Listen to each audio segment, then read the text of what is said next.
Hi everyone. तो आज आम आसीचु फार्म बुलिबा पाई। तो फार्म को एंट्री करने पूर्व ही विभिन्न भेराइटर और डिफरेंट स्टाइल रो थिबा भूत माने हमको वेलकम करदेले। आम वेलकम एते खुशी हो गलु जे कहले ना सर।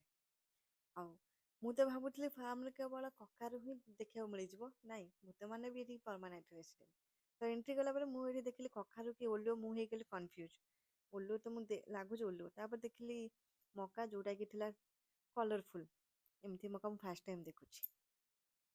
एठी मु देखली बहुत मीडियम साइज रो कखारु, पाचिला कखारु रहिची।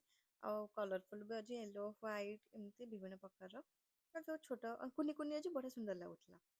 मु जानि पेली ये व्हाइट कखारु पाचिला कि कंचा। तापर एठी देखली कखारु के कलर कन्फ्यूज हेली। तापर ना ये कलर ही हेइतिबो, कखारु नुह। कलर गुराक एडे एडे साइज लागुची, जेमती किले हबो गोटे कलर गोटे किले। भाई ये कलरा ना कौन, ये तो मु फास्ट टाइम भाई देखली एडे एडे कलरा भी अच्छी। एडे एडे कलरा कौन खाउछन कि कौन करछन के जाने माने। तापर मु एंट्री कली कखारु फील्ड, जोठी केवल कखारु पूरा बड़ बड़ साइज रे। भाई एडे एडे साइज तो मु देखि नथि फास्ट टाइम। एटा मोर यदि मु कहबी एक्सपीरियंस, एडे एडे कखारु भी अछि। आ लोक माने एठी नउचंती कांजर तांकर आगो को हालोवेनी आछुची। तो से माने कखारु नै घर आगे सजाई थान, जेमती हमर दीपावली थाए तांकर सेमती अक्टोबर मास रे हालोवेनी रहिथाए।